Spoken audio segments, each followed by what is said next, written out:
நௌக்ரி ப்ரொஃபைலில் எந்த மாதிரி நீங்கள் ப்ரொஃபைலை செட் பண்ணி வச்சுக்கணும் அப்படிங்கிறது கிளியராக சொல்லிட்டு போகிறேன். கிளியராக நோட் டவுன் பண்ணி வச்சுக்கோங்க. ஃபர்ஸ்ட் திங் வந்து உங்களோட ஆக்டிவ் ஸ்டேட்டஸில் வச்சுக்கோங்க. நௌக்ரி ப்ரொஃபைலில் வந்து நீங்கள் ஆக்டிவாக ஜாப் சர்ச் பண்ணிட்டு இருக்கிறீங்களா, இல்லை அக்கேஷனலி சர்ச் பண்ணிட்டு இருக்கிறீங்களா, இல்லை சும்மா நீங்கள் இன்ட்ரெஸ்ட் இல்லாமல் வெறும் இருக்கட்டு வந்தால் வரட்டு அப்படிங்கிற மாதிரி செட் பண்ணி வச்சிருக்கீங்களா, அந்த மாதிரி நிறைய ஆப்ஷன்ஸும் கேட்டு போகுது. அதில் வந்து ஆக்டிவாக நீங்கள் ஜாப்வே சர்ச் பண்ணிட்டு இருக்கிறீங்க அப்படிங்கிறத செட் பண்ணி வச்சுக்கோங்க. செகண்ட் திங் வந்து உங்களோட இயர் ஆஃப் எக்ஸ்பீரியன்ஸை அப்டேட் பண்ணிகிட்டே இருங்க. எந்தக்கு அப்படின்னா நௌக்ரி ப்ரொஃபைல் ஆட்டோமேட்டிக்காக அப்டேட் ஆகுது லிங்க்டின் மாதிரி. அதனால் நீங்கள் கிளியராக அப்டேட் பண்ணி வச்சுக்கோங்க. அதுக்கப்புறம் வந்து ப்ராஜெக்ட்ஸ்வே வெறும் ரெஸ்யூமில் மட்டும் அப்டேட் பண்ணி வைக்காமல் அங்கே ப்ராஜெக்ட் செக்ஷன் இருக்குது நௌக்ரி ப்ரொஃபைல்லையே, அங்கே போய் உங்களோட மேஜராக நீங்கள் கான்ட்ரிபியூட் பண்ணியிருக்கிற ப்ராஜெக்ட்ஸுங்களே கிளியராக அப்டேட் பண்ணி வச்சுக்கோங்க. இன்கேஸ் என்ன நீங்கள் ஒர்க்கிங் ப்ரொஃபஷனலாக இருக்கிறீங்க அப்படின்னா நிறைய ப்ராஜெக்ட்ஸுங்க கிரிட்டிக்கல் ப்ராஜெக்ட்டுங்க மைக்ரேஷன் ப்ராஜெக்ட்டுங்கெல்லாம் இம்பார்ட்டண்ட்டாக இருக்கும் இல்லையா, அந்த மாதிரி ப்ராஜெக்ட்டுங்களே கிளியராக அப்டேட் பண்ணி வச்சுக்கோங்க. அதுக்கப்புறம் மெயினாக பண்ண வேண்டியது உங்களோட அச்சீவ்மெண்ட்ஸுங்க அதையெல்லாம் கிளியராக நோட் டவுன் பண்ணி நௌக்ரி ப்ரொஃபைலை செட் பண்ணுங்கள். அப்புறம் எஜுகேஷன் குவாலிஃபிகேஷன் செட் பண்ணி வைங்க. 100% கம்ப்ளீட் பண்ணி நௌக்ரி ப்ரொஃபைல் செட் பண்ணி வைங்க.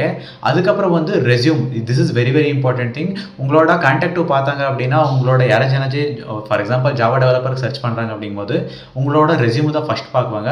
அது எந்த மாதிரி இருக்கணும் அப்படின்னா ஏடிஎஸ் ஃப்ரெண்ட்லி ரெஸ்யூமாக இருக்கணும். எதுக்கு அப்படின்னா நிறைய பேர் வந்து அந்த ஒரு ஜாப் உங்களுக்கு லிஸ்ட் ஆகுவாங்க இல்லையா. ஃபார் எக்ஸாம்பிள் சர்ச் பண்ணும்போது ஒரு 10 பேர் ஜாவா டெவலப்பர்ஸ் வந்தாங்க அப்படின்னா எல்லாத்தோட ரெஸ்யூம் எடுத்து ஏடிஎஸ் ஒரு மிஷினில் கொடுத்தாங்க அப்படின்னா அதில் யாருக்கு ஷார்ட் லிஸ்ட் ஆகுதோ அவங்களே தான் செலக்ட் பண்ண போகிறாங்க.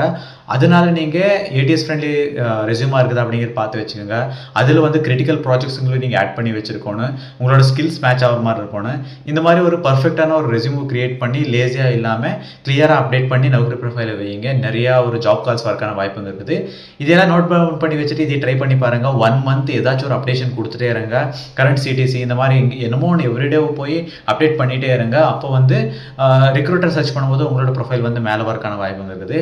இதெல்லாம் ட்ரை பண்ணி பாருங்கள். உங்களுக்கு கூட ஜாப் கால்ஸ் வரக்கான வாய்ப்புங்க இருக்குது. தேங்க்யூ ஸோ மச் ஃபார் வாட்சிங். நீங்கள் சப்ஸ்கிரைப் பண்ணல அப்படின்னு இந்த ஒரு சேனலை சப்ஸ்கிரைப் பண்ணி சப்போர்ட் பண்ணிட்டு போங்க. நிறைய வந்து இந்த மாதிரி ஜாப் ரிலேட்டடாக இருக்கட்டும், ஃப்ரெஷர்ஸ் ரிலேட்டடாக இருக்கட்டும், இல்லை ஸ்கில்ஸுவே என்ஹான்ஸ் பண்ணுற கரெக்ட் ஜாவா பைத்தான் இந்த மாதிரி நிறைய பேசிகிட்டே இருப்போம். டிஎஸ்ஏ இந்த மாதிரி நிறைய பேசிகிட்டே இருப்போம் இந்த ஒரு சேனலில். சப்ஸ்கிரைப் பண்ணி சப்போர்ட் பண்ணிட்டு போங்க. See you next video. Karthik.